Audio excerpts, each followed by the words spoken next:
Pagpaghatag og booster shot sa mga health frontliners sa Lapu-Lapu City nagmingaw.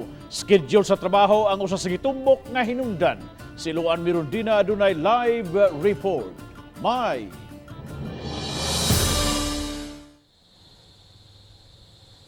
Yes, Bob, kay menos lang ang nagpa-booster dose, mas dali raunta ang proseso.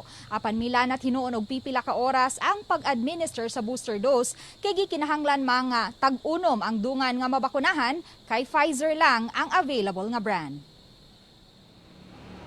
Alas 9 pa ganihang buntag, naabot sa Paho Gym ang health worker nga si Mark Igot.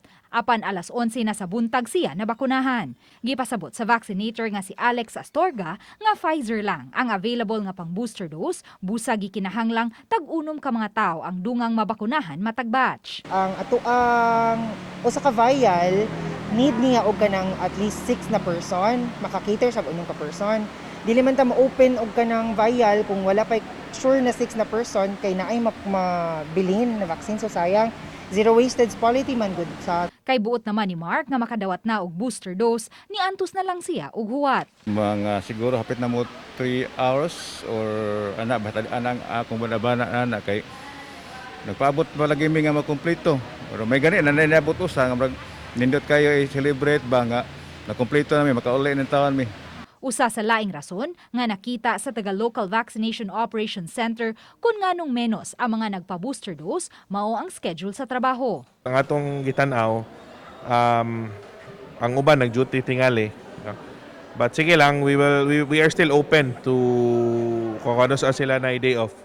Open ra to ang vaccination site. Sama sa mga hospital staff sa Santa Rosa Community Hospital nga gikinahanglan pang mulabang sa mainland aron makapa-booster dose, kay ang Paho Gym raman ang gidesignate nga vaccination site alang sa mga magpa-booster dose. Sa pagod ato ang professional dito on duty, so ang taga-mainland makapuro sila ang gabay nila nga delicate na tao para maka-treat nila booster na. Kagahapon, sa kapin 200 ka mga health frontliners nga nakaschedule nga hatagan sa booster shot. 31 lang kanila ang mitunga. Samtang kutob alas 12 kaganihang udto, 18 lang usab ka mga health frontliners ang nagpa-booster dose. Bob, gipahibaw sa taga-local vaccination operations center nga sugod ugma mamahimo nang magpa-booster dose ang mga senior citizens ug kadtong adunay comorbidities. Bob? Salamat Luan Mirundina sa imong live report.